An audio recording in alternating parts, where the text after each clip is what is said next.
My first trip to Washington was in the 5th grade, and I came as part of our school safety patrol trip. In fact, in my office, there's a wonderful picture of our group on the lawn of the Capitol. I do have very vivid memories of that and the impact that these places, these historic places, the White House, the feel, the symbol, the awareness, even at a young age, of who had lived in that building, who had worked in that building, the history that had occurred in those spaces was very important to me. That one building is the symbol to the world of American freedom and democracy.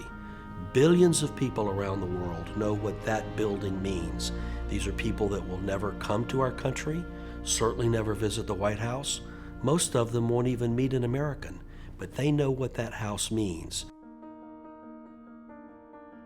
The White House is a place with all kinds of life inside its walls. It's a place of leadership for our own president, his staff, his cabinet, and leaders from around the world.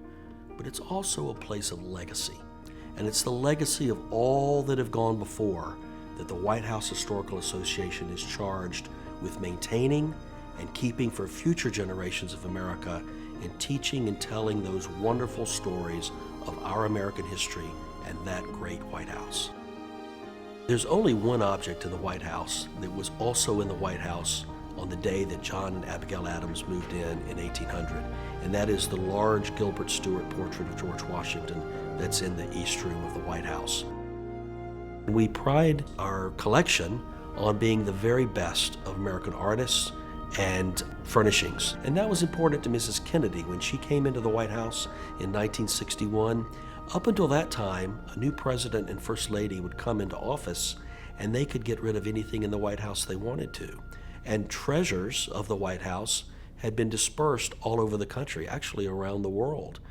Well, Mrs. Kennedy wanted to bring the very best back to the White House, to create a museum standard for this building.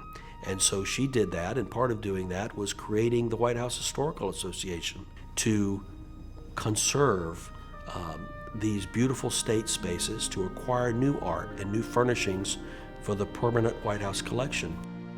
And it's also our responsibility to tell the story of this house, the people who have lived there, the events that have taken place there, that have shaped our country and will continue to shape our future. Because the White House does not belong to a president or a first family. The White House belongs to the American people.